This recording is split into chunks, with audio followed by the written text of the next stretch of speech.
నీ కొరకు క్రీస్తు, నీ కొరకు క్రీస్తు. రోమీలకు రాసినటువంటి పత్రిక 6వ అధ్యాయము 12వ వచనము 13వ వచనము గురించి మాట్లాడతాం. కాబట్టి శరీర దురాశలకు లోబడినట్లుగా చావునకు లోనైన మీ శరీరమందు పాపమును ఏలనీయుకుడి, మరియు మీ అవయవములను దుర్నీతి సాధనములుగా లేదంటే ఆయుధములుగా పాపమునకు అప్పగింపకుడి. అయితే మృతుల్లో నుండి సజీవులమనుకొని మిమ్మల్ని మీరే దేవునికి అప్పగించుకొనిడి, మీ అవయవములను నీతి సాధనములుగా దేవునికి అప్పగించుడి. 14వ వచనం కూడా చదువుతాం. మీరు కృపకే గాని ధర్మశాస్త్రమునకు లోనైన వారు కారు గనుక పాపము మీ మీద ప్రభుత్వము చేయదు అని చెప్పి రాయబడింది.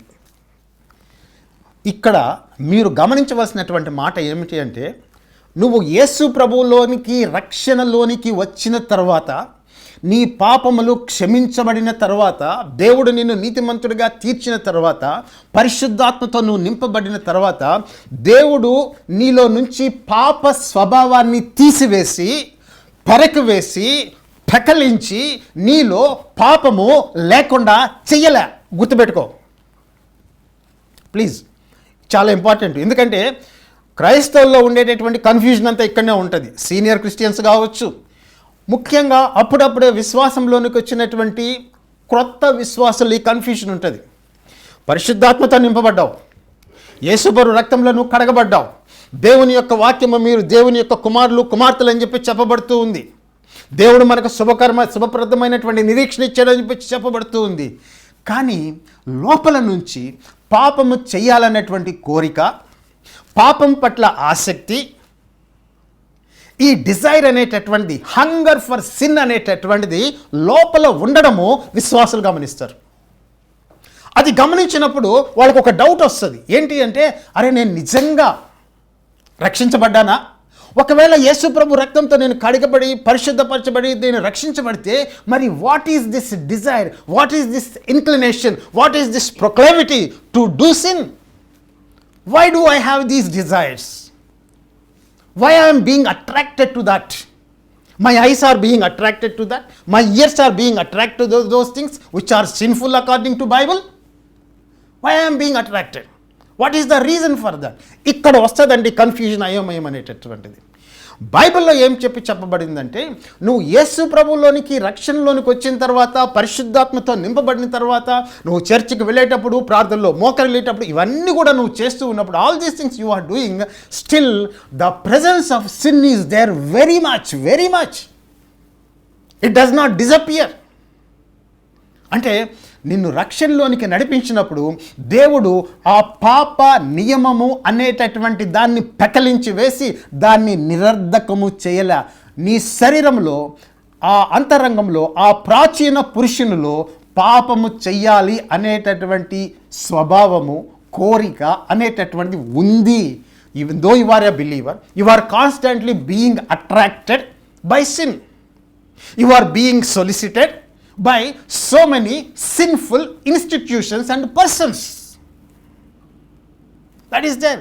సో ఈ ఆకలి అనేటటువంటిది ఉంది. How do you deal with that? ఇది గమనించినప్పుడు ఈ కొత్త విశ్వాసులు, అవగాహన లేనటువంటి చాలామంది చర్చికి వెళ్ళేటటువంటి వాళ్ళు ఏమనుకో, అయ్యా నాకు రక్షణ కలగలేదా, లేకపోతే కలిగి ఉంటే మళ్ళీ ఎందుకు ఈ ఆలోచనలు వస్తున్నాయి, ఎందుకు నాకు ఈ తలంపులు వస్తున్నాయి, have I been really saved? నిజమేనా? ఇదంతా అబద్ధమా, భ్రమ? నో నో నో, అది భ్రమ కాదండి. ఒక విషయాన్ని నువ్వు గమనించాలా. దేవుడు మనము ఈ శరీరంతో జీవించేటప్పుడు, ఈ ఫిజికల్ బాడీతో జీవించేటప్పుడు దానిలో ఉండేటటువంటి ఆ పాప స్వభావాన్ని ఆయన పెరకివేసి పెకలించి వేసి దాన్ని నిర్మూలన చేసి నీ శరీరంలో పాపం అనేటటువంటిది లేకుండా చెయ్యలే ఆయన. The presence of sin is there very much in your body. It is always at work. అయితే శుభ సమాచారము ఏమిటి అంటే, గొప్ప సమాచారము ఏమిటి అంటే, దేవుడు తాను ఇచ్చినటువంటి ఆ పరిశుద్ధాత్మ ద్వారా ఆ పాపం యొక్క శక్తిని ఆయన నిరంతరము నిరర్ధకము చేస్తూ ఉన్నాడు. నిరర్ధకము చేసేది నీ సొంత శక్తి కాదు, నీలో ఉండేటటువంటి పరిశుద్ధాత్మ నీకు నిరంతరము శక్తిని అనుగ్రహిస్తూ, బలం అనుగ్రహిస్తూ, నీ అంతరంగ పురుషుని ఆయన బలపరుస్తూ, నీకు నిరంతరము శరీరంలో వచ్చేటటువంటి ఈ డిజైర్స్ నుంచి, బయట నుంచి వచ్చేటటువంటి ఆ సొలిసిటేషన్స్ నుంచి, దాని యొక్క అట్రాక్షన్స్ నుంచి, సాతాను కలిగజేసేటటువంటి వాటన్నిటి నుంచి కూడా ఈ లోపల ఉండేటటువంటి పరిశుద్ధాత్మ ఆ పాపం యొక్క శక్తిని ఆయన నిరర్ధకము చేస్తూ ఉంటాడు. పాపము తొలగించబడలే, కానీ పాపము నిరర్ధకం చేయబడుతుంది, పాపం యొక్క శక్తి నిరర్ధకం చేయబడుతుంది, పాపం యొక్క స్వభావం నిరర్ధకం చేయబడుతుంది. How and why? కారణం ఏమిటి అంటే బికాజ్ దేవుడు నీకు పరిశుద్ధాత్మనిచ్చాడు. సో కాబట్టి కేవలము ధర్మాన్ని నమ్ముకొని మేము ధర్మాన్ని ఆచరిస్తాం, మేము ధర్మబద్ధులము అని చెప్పేటటువంటి విశ్వాసానికి, యేసు ప్రభు యొక్క ఆత్మచేత నింపబడినటువంటి క్రైస్తవుల విశ్వాసులకి మహా గొప్ప అంతరము తేడా ఉంది. అక్కడ ధర్మాన్ని అనుసరించేటటువంటి వాళ్ళు మేము నీతిని ఎప్పుడూ అనుసరిస్తాం, మేము ఎల్లప్పుడూ దేవుని యొక్క వాక్యాన్ని పఠిస్తాం, అది ఇది అని చెప్పుకునేటటువంటి వాళ్ళకి దేవుని యొక్క ఆత్మ వాళ్ళలో లేదు. వాళ్ళ దగ్గర వాక్యం ఉంది, వాళ్ళ దగ్గర మత గ్రంథాలు ఉన్నాయి, పాపాన్ని ఖండించేటటువంటి ప్రవచనాలు ఉన్నాయి, లోకము చెడ్డది అని చెప్పేటటువంటి ప్రవచనాలు అన్నీ ఉన్నాయి. కానీ ఆ పాపాన్ని, లోకాన్ని అధిగమించేటటువంటి దేవుని యొక్క ఆత్మశక్తి వాళ్ళ దగ్గర లేదు. ఆ దేవుని యొక్క ఆత్మశక్తి ఈ క్రైస్తవుల్లో, యేసు ప్రభునందు విశ్వాసం ఉంచినటువంటి వాళ్ళు, ఆ దేవుని యొక్క ఆత్మశక్తి బహు ప్రబలంగా పనిచేస్తుంది. అందుకే జీవితాలు రూపాంతరము చెందుతూ ఉన్నాయి. దుర్వ్యసనాల్లో పట్టబడినటువంటి వాళ్ళ జీవితాలు మారిపోతూ ఉన్నాయి. ఆ పరిశుద్ధాత్మ యొక్క శక్తి మనసుని, ఆలోచనని, తలంపుల్ని, భావాల్ని, సమస్తాన్ని కూడా ఆయన నూతనపరుస్తూ వారిని క్రీస్తు ప్రభు యొక్క స్వరూపంలోనికి ఆయన మారుస్తూ ఉన్నాడు. సో తేడా ఏమిటి? క్రైస్తవ విశ్వాసానికి మిగిలినటువంటి మత విశ్వాసాలకి తేడా ఏమిటి అంటే వాళ్ళల్లో దేవుడు అనుగ్రహించేటటువంటి పరిశుద్ధాత్మ శక్తి అనేటటువంటిది వాళ్ళల్లో లేదు. పరిశుద్ధాత్మ వాళ్ళలో నివసించడం లేదు. ఎందుకు నివసించడం లేదు? కారణం ఏమిటి అంటే యేసు ప్రభు యొక్క పరిశుద్ధ మరణాన్ని, పాపము నుంచి విడిపించి వారిని రక్షణలోనికి నడిపించేటటువంటి యేసు ప్రభు యొక్క శిలువ మరణాన్ని వాళ్ళు తృణీకరిస్తున్నారు. కాబట్టి ఆ శిలువ మరణం ద్వారా విశ్వసించినటువంటి వారు పొందుకునేటటువంటి ఆ పరిశుద్ధాత్మ అనే వరము వారు పొందుకోలేకపోతూ ఉన్నారు. సో వాక్యాలైతే ఉన్నాయి, ఏది మంచిదో ఏది చెడుదో వివేచించేటటువంటి జ్ఞానం ఉంది, ప్రవచనాలు చెప్తారు, మంచిగా బ్రతకమంటారు, హితబోధ చేస్తారు. చేసే ఆ హితబోధ ప్రకారం జీవించేటటువంటి శక్తి వాళ్ళలో లేదు. ఆ శక్తి, ఆ బలము కేవలము యేసు ప్రభువునందు విశ్వాసం ఉంచినటువంటి వాళ్ళకి పరిశుద్ధాత్మ దేవుని ద్వారా కలుగుతుంది. అందువలనే నిజమైనటువంటి రక్షణ పొందినటువంటి బిడ్డల యొక్క జీవితాలు మార్పు చేయబడి ఉంటాయి. క్రైస్తవులు అని చెప్పుకునేటటువంటి వాళ్ళ జీవితాలు కాదు. చాలామంది క్రైస్తవులు, మేము క్రైస్తవులు అని చెప్పుకుంటారు, కానీ వాళ్ళలో ఎంతమంది జీవితాలు మార్పు చెందాయి, రూపాంతరం చెందాయి, పరిశుద్ధాత్మ శక్తితో నింపబడ్డారు, లోపల అంతరంగంలో కంప్లీట్గా స్ట్రగుల్ అనేటటువంటిది జరిగినప్పుడు పాపం మీద విజయం సాధిస్తున్నారా లేదా అనేటటువంటిది. క్రైస్తవుడికి they have desires, sinful desires, కానీ they will not yield to those sinful desires. That is the difference. క్రైస్తవులు దే హ్యావ్ ద హంగర్. ఒక వ్యక్తి క్రైస్తవు అని చెప్పుకునేటటువంటి వ్యక్తిలో ఆ సిన్ అనేటటువంటి the presence of sin is there. It has its own hunger, but a Christian will not feed that sinful hunger. That is the difference. శరీరంలో కోరిక కలుగుతుంది, కానీ ఆ శరీరానుసరి కోరికను వాడు తీర్చడు. ఎందుకు? పరిశుద్ధాత్మ నడిపిస్తున్నాడు కాబట్టి, పరిశుద్ధాత్మ అడ్డం పడుతున్నాడు కాబట్టి, పరిశుద్ధాత్మ శక్తి కలుగజేస్తున్నాడు కాబట్టి వాడు చేయడు. కానీ ఇక్కడ ఒక విషయం చెప్పాలా, నువ్వు పరిశుద్ధాత్మకి లోబడినప్పుడు పరిశుద్ధాత్మ చేత నడపబడతావు. నువ్వు పరిశుద్ధాత్మకి లోబడ్డం అనేటటువంటిది, దేవుని యొక్క వాక్యానికి లోబడ్డం అనేటటువంటిది ఆత్మచేత నింపబడినటువంటిది నీకు ఆవశ్యకం. నువ్వు డిసైడ్ చేయాలా. శోధన వచ్చినప్పుడు, టెంప్టేషన్ వచ్చినప్పుడు నువ్వు డిసైడ్ చేస్తావు. పరిశుద్ధాత్మ నీకు చూపిస్తాడు. ఏ విధంగా చూపిస్తాడు? దేవుని యొక్క వాక్యాన్ని ఉపయోగించుకుంటాడు. పరిశుద్ధాత్మ నీకు ఏ విధంగా చూపిస్తాడు? దేవుని యొక్క వాక్యం ద్వారా, ఆత్మ ద్వారా ప్రేరేపింపబడి చైతన్యవంతమైనటువంటి నీ యొక్క మనస్సాక్షి ద్వారా దేవుడు నీతో మాట్లాడతాడు. దానికి నువ్వు లోబడాలి. ఆ పరిశుద్ధాత్మ యొక్క నడిపింపుకి, ఆయన గైడెన్స్కి నువ్వు లోబడాలి. లోబడినప్పుడు ఆ లోబడేటటువంటి శక్తి, పాపానికి నో అని చెప్పగలిగేటటువంటి శక్తి నీకు పరిశుద్ధాత్మ ద్వారా కలుగుతుంది. వారికి వీరికి అంటే క్రైస్తవులకు ఉండేటటువంటి ప్రధానమైనటువంటి తేడా అదే. హితబోధ గురించి అందరూ మాట్లాడతారు. ప్రతి ఒక్కరూ నీతిని గురించి మాట్లాడతాడు. ప్రతి ఒక్కరూ విలువల గురించి మాట్లాడతాడు. ప్రతి ఒక్కరూ ఆదర్శాలను గురించి మాట్లాడతాడు. ఆ గొప్ప ఈ గొప్ప ఆత్మ సంబంధమైన విషయాలు గొప్పవని చెప్పి మాట్లాడతాడు. విషయం ఏమిటి అంటే, ఇష్యూ ఏమిటి అంటేనండి, ఆ ఆదర్శాలని, ఆ విలువల్ని, ఆ దేవుడు చెప్పినటువంటి మాటల్ని ఆచరించేదానికి సహజ మానవునికి లోపల శక్తి అనేటటువంటిది లేదు. ఎందుకు లేదు? పరిశుద్ధాత్మ లేడు కాబట్టి. పరిశుద్ధాత్మ ఎందుకు లేడు? యేసు ప్రభు మీద విశ్వాసం ఉంచలేదు కాబట్టి వాళ్ళు ధర్మ గ్రంథాలకి మాత్రమే పరిమితమైనటువంటి వాళ్ళు, ధర్మాన్ని గురించి బోధించేదానికి మాత్రమే పరిమితమైనటువంటి వాళ్ళు. వారి యొక్క పాపములు క్షమించబడలేదు. ధర్మాన్ని గురించి అవగాహన ఉందండి, విలువల గురించి అవగాహన ఉందండి, మంచి చెడుల గురించి వాళ్ళు తర్కిస్తారు, మంచి చెడుల గురించి వాళ్ళు చాలా డిబేట్ల గురించి మాట్లాడతారు. అది మంచిదా, ఇది చెడ్డదా అని చెప్పి అనేటువంటి అన్నీ కూడా చేస్తారండి. కానీ ద రియల్ ఎసెన్షియల్ థింగ్ అనేటటువంటిది, అంటే the power of the Holy Spirit is absent in that particular Yesu ప్రభుని విశ్వాసం లేనటువంటి వారికి అది ఉండదు. ధర్మ గ్రంథాలు ఉంటాయి, మత గ్రంథాలు ఉంటాయి, బోధించేటటువంటి వారు ఉంటారు. Power of the Holy Spirit అనేటటువంటిది ఉండదు. In that sense Christian faith is totally and absolutely completely different from other religious faiths or religious systems.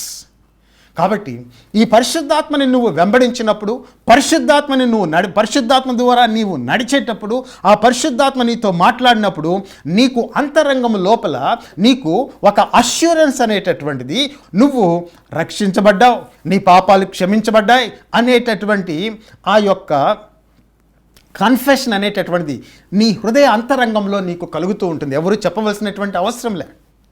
So ఈ విషయంలో పరిశుద్ధాత్మతో నింపబడినటువంటి క్రైస్తవుడు మిగిలినటువంటి వారికంటే చాలా భిన్నమైనటువంటి వాడు అండి. కాబట్టి నువ్వు టెంప్టేషన్ నీకు ఎదురైనప్పుడు, అంటే శోధన నీకు ఎదురైనప్పుడు, అరే నేను రక్షించబడలేదేమో, నాకు ఎందుకు ఈ శోధన వచ్చింది, నాకు ఎందుకు ఇటువంటి కోరిక కలుగుతుందని చెప్పి నువ్వు దిగులు పడవలసినటువంటి, నీ రక్షణను సందేహించవలసినటువంటి అవసరం లే. దేవుడు దాన్ని ఎదుర్కొనేదానికి ఆల్రెడీ ఆయన తన ప్రణాళికలో నీ పరిశుద్ధాత్మ నీకు అనుగ్రహించాడు. ఆ పరిశుద్ధాత్మతోటి నువ్వు దాన్ని అధిగమించవచ్చు. శోధన వచ్చినప్పుడు నువ్వు కృంగిపోవాల్సినటువంటి అవసరం లే. ఒకవేళ నువ్వు కాలు జారి క్రింద పడ్డావు అనుకో, ఏం చేస్తావు? బైబిల్లో రాయబడినటువంటి మాట ఏమిటి అంటే, if we confess our sins, ఎవరు? బిలీవర్స్, విశ్వాసంలో ఉండేటటువంటి వాళ్ళు. If we confess our sins, he is just and faithful to forgive our sins and cleanse us from all unrighteousness. యోహాను రాసినటువంటి మొదటి పత్రిక 1వ అధ్యాయము 8-9 వచనాల్లో, మన పాపములను మనం ఒప్పుకునే ఎడల, ఎవరికి రాశాడు? విశ్వాసులకు రాశాడు. ఏమని చెప్తున్నాడు? ఒకవేళ మీరు తొట్టిల్లి క్రిందపడి పాపంలో పడితే, ఆయన చెప్పినట్టు విషయం ఏంటంటే, confess your sin, get up and start walking again. చూడండి, ఇది క్రైస్తవుని యొక్క స్థితి. కానీ ఒకటి మాత్రం వాడు చేయడు. అది ఏమిటి అంటే, he will not continue to live in sin. Sinful life is not an accepted pattern of A Christian life. అది యాక్సెప్టెడ్ ప్యాటర్న్ కాదు. అది పరిశుద్ధాత్మని ఎరుగనటువంటి క్రైస్తవుడు, రక్షణ అనుభవం లేనటువంటి క్రైస్తవుడు, వాడు జీవిస్తాడు లోకంలో. దాని గురించి మనం ఏం మాట్లాడడంలే. వాడు సాతాన్ని వెంబడిస్తాడు, లోకాన్ని వెంబడిస్తాడు, దాని రీతి రివాజులను వెంబడిస్తాడు, అవన్నీ కూడా చేస్తూ ఉంటాడు. వాడికి లోకానికి పెద్ద తేడా ఏమీ కనిపించదు మీకు. వాడు లోకము ఒకటిగానే ఉంటుంది, దాంట్లో బాగా మిక్స్ అయిపోయి ఉంటాడు. వాడు లోకంలో ఉన్నాడా, లోకమే వాడిలో ఉందా మీరేమి గుర్తించలేరు, అంతగా మిక్స్ అయిపోయి ఉంటారు ఆత్మ లేనటువంటి వాళ్ళు లోకంతో. కానీ ఆత్మచేత నింపబడినటువంటి క్రైస్తవుడు, he is always led by the Holy Spirit. పడతాడా? కొన్నిసార్లు కింద పడతాడా? అవును పడతాడు. కానీ లేచి నిలబడతాడు, ముందుకు సాగుతాడు. కానీ ఆ పాపంలో మాత్రం జీవిస్తూ, ఆ పాపం వాడిని ఆలంబనగా చేసుకుని జీవించేటట్టు వాడి జీవితం అనేటటువంటిది ఉండదు. అందువలన పౌలు ఏమని చెప్పి రాస్తాడంటే, ఈ రోమీయులకి రాసినటువంటి పత్రికలో ఆయన చెప్పినటువంటి మాటకి అర్థం ఏంటి అంటే, కాబట్టి శరీర దురాశకు లోబడినట్లు చావునకు లోనైన మీ శరీరమందు పాపమును ఏలనీయకుడి అంటాడు. ఆ మాటలో 2 అర్థాలు ఉన్నాయి. పాపం అనేటటువంటిది ఉంది నీ శరీరంలో.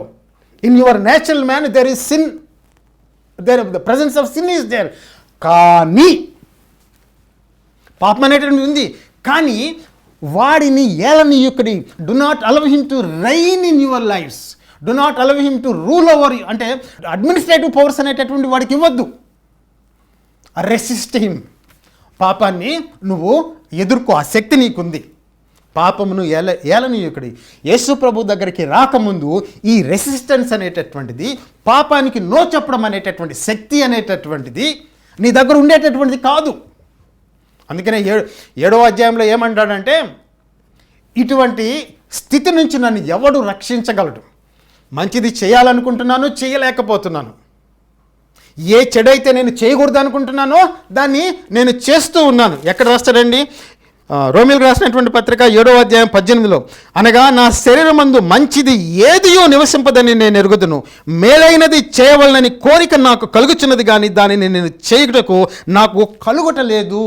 మేలైంది చెయ్యాలా, ఆదర్శాలు ఉన్నాయి మనసులో, విలువలు ఉన్నాయి, ఈ విధంగా జీవించాలని చెప్పి మనసులో అనుకుంటావు, కానీ ఆ ఆదర్శాల ప్రకారం, దేవుని యొక్క ప్రమాణాల ప్రకారం నువ్వు జీవించేటటువంటి శక్తి నీకు లేదు.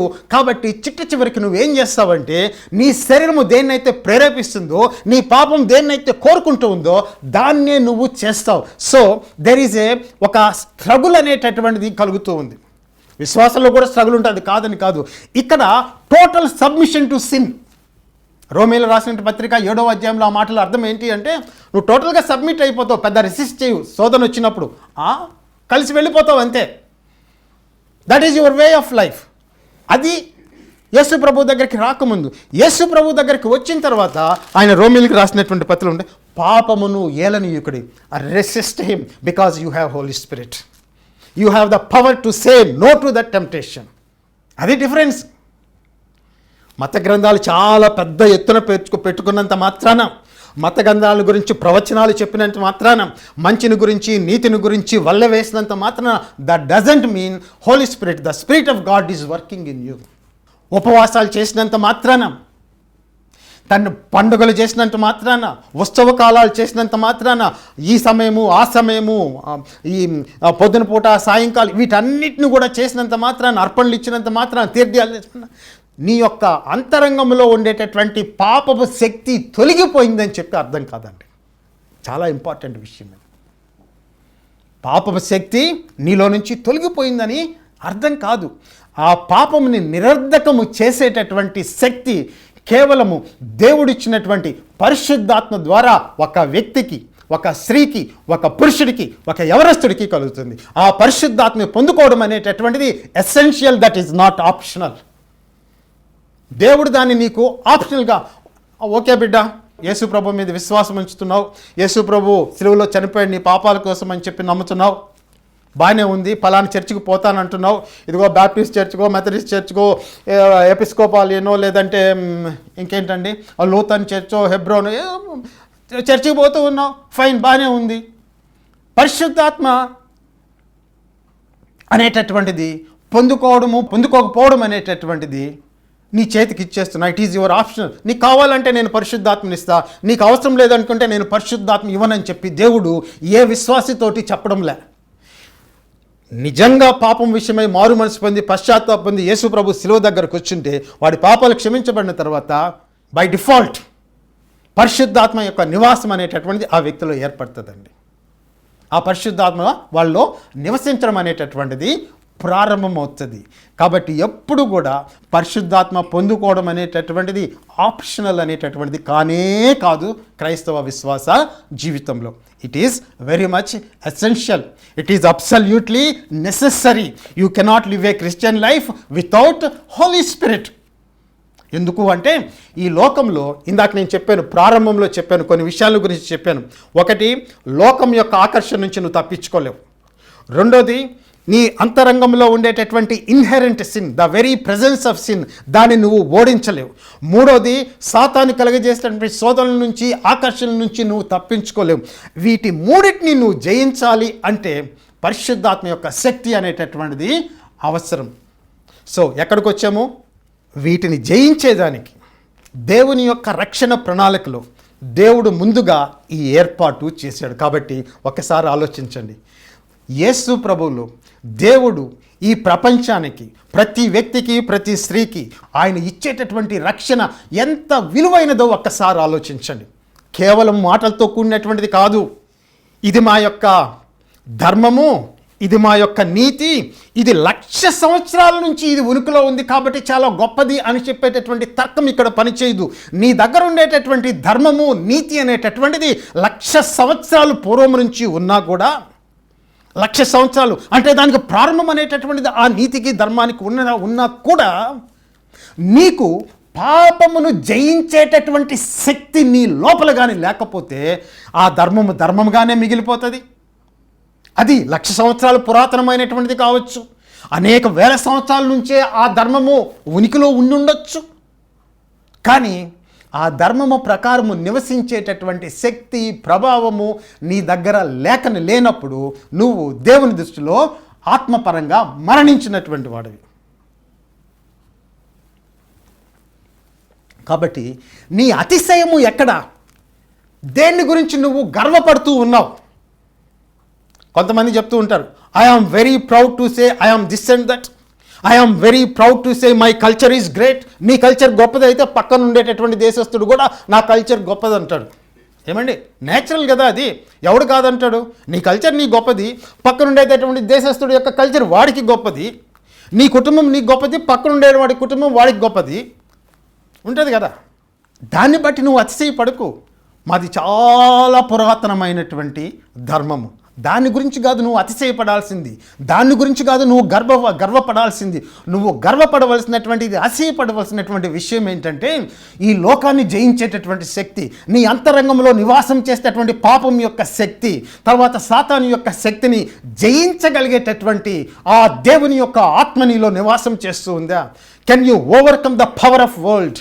Can you overcome the attractions of the world? Can you overcome the power of sin that is inherent in you? Can you overcome the power of Satan that is invisible to you? Do you have that power?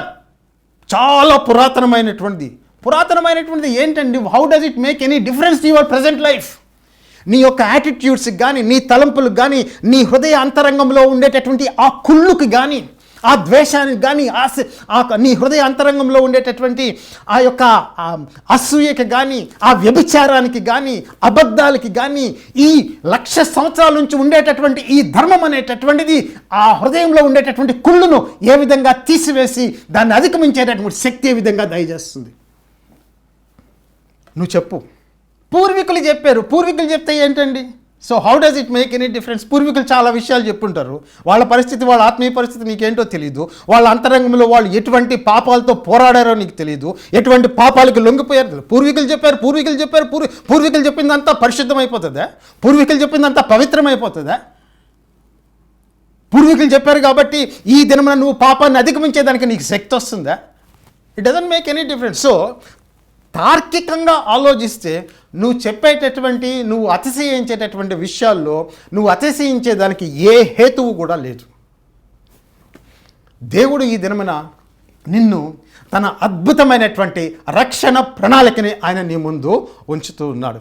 నువ్వు యేసు ప్రభు మీద విశ్వాసం ఉంచితే, యేసు ప్రభు అనేటటువంటిది అది ఒక ధర్మం కాదు, మత వ్యవస్థ కాదు. యేసు ప్రభు అనేటటువంటి వ్యక్తి, ఆ వ్యక్తి ఎవరంటే సృష్టికర్త అయినటువంటి దేవుడు. ఆ వ్యక్తి ఏం చేశాడంటే సర్వ సృష్టిని సృష్టించాడు. ఆ వ్యక్తి ఏం చేశాడంటే యేసు ప్రభు అంటే నువ్వు సృష్టించినటువంటి దేవుడు. ఆయన మీద నువ్వు విశ్వాసం ఉంచితే, ఆయన మీద విశ్వాసం ఉంచడం అంటే అర్థం ఏంటి? ఆయన నీ పాపాలు క్షమించబడేదానికి సిలువలో చనిపోయాడని దాని యొక్క అర్థం. ఆయన నిన్ను నీతిమంతంగా తీర్చడానికి తిరిగి లేచాడు. వీటి మీద కానీ నువ్వు విశ్వాసం ఉంచితే పరిశుద్ధాత్మతో నింపుతాడు. అప్పుడు నీ నిజ జీవితంలో పాపాన్ని నువ్వు ఏ విధంగా అధిగమించగలవు నువ్వు అనుభవపూర్వకంగా తెలుసుకుంటావండి. సో మొట్టమొదట మనం ఎక్కడ ప్రారంభించామో అక్కడికి వస్తాం. ఎక్కడ ప్రారంభించాము? మిగిలినటువంటి ఆధ్యాత్మిక మత వ్యవస్థలకి క్రైస్తవ విశ్వాసానికి ఉండేటటువంటి ఒక ప్రధానమైనటువంటి విషయం గురించి మనం మాట్లాడుకుంటూ, యేసు ప్రభువులో రక్షణలోనికి వచ్చిన తర్వాత యేసు ప్రభువు రక్షణలోనికి రాకముందు జీవితం అంతా ఒకే రకంగా ఉంటుంది అని క్రైస్తవుల్ని ఎద్దేవా చేసేటటువంటి, విమర్శించేటటువంటి, తిరస్కారంగా మాట్లాడేటటువంటి వారికి ఇచ్చేటటువంటి ఇది ఒక జవాబు. అనుభవించి చూడు. If you want to find out the truth, you must come to the truth and truth will set you free. ఆ ట్రూత్ ఎక్కడుంది? సువార్తల్లో ఉంది. అది దేవుడు ఏర్పాటు చేసినటువంటిది. మానవ జ్ఞానం వల్ల సువార్త ఉనికిలోనికి రాలే. మానవులు ఆలోచన వల్ల, వాళ్ళ యొక్క తలంపుల వల్ల, వాళ్ళ యొక్క ప్రయాస వల్ల సువార్త అనేటటువంటిది ఉనికిలోకి రాలే. అది దేవుడు ఆయన ఏర్పాటు చేసి ఈ లోకంలోనికి పంపించినటువంటి వార్త, అది సువార్త. ఆ సువార్తల్లో కేంద్రము యేసు ప్రభువు. ఒక వ్యక్తి ఆయన మీద విశ్వాసం ఉంచినప్పుడు, రక్షణ ఉంచినప్పుడు పాపాలు క్షమించబడతాయి. చనిపోయిన తర్వాత ఇంకొక జీవితం ఉంది. ఆ జీవితము నిత్య జీవం అంటాం. దాంట్లోకి నువ్వు ప్రవేశిస్తావు. చనిపోయి జీర్ణమై శరీరము భూమిలో పాతబడినటువంటి నీ శరీరము, ఆ శరీరాన్ని తిరిగి దేవుడు లేపుతాడు. దేవుడు శరీరాన్ని ఎప్పుడూ తక్కువ చేసి చూడడం లేదు. మెటీరియల్ వరల్డ్ అనేటటువంటిది దేవుని దృష్టిలో నీచమైనటువంటిది, హీనమైనటువంటిది, తృణీకరింపదగినటువంటిది, తిరస్కరింపబడినటువంటిది అని చెప్పి దేవుడి యొక్క వాక్యం చెప్పడంలే. శరీరాన్ని తిరిగి దేవుడు లేపుతాడు. అంటే దేవుడు ఈ భౌతిక ప్రపంచం పట్ల నెగిటివ్ వ్యూ కలిగి లేడు. కాకపోతే ఈ భౌతిక ప్రపంచాన్ని మన యొక్క ఈ శరీరం కాదు, లోపల శరీరం, మనము పాపానికి లోబడి ఉన్నాం. దేవుడు ఖచ్చితంగా నీ శరీరాన్ని సమాధిలో నుంచి లేపుతాడు. ఇన్ని గొప్ప విశిష్టతలు కలిగినటువంటి దీన్ని నువ్వు ఆలోచించి, నువ్వు తర్కించి ఇతరుల వైపు చూస్తే నీకు అర్థమవుతుంది. ఏదో ఆఫ్ హ్యాండ్గా తీసేయి, వాళ్ళ తీసేయి, క్రైస్తవులా తీసేయి, అట్లా కాదు.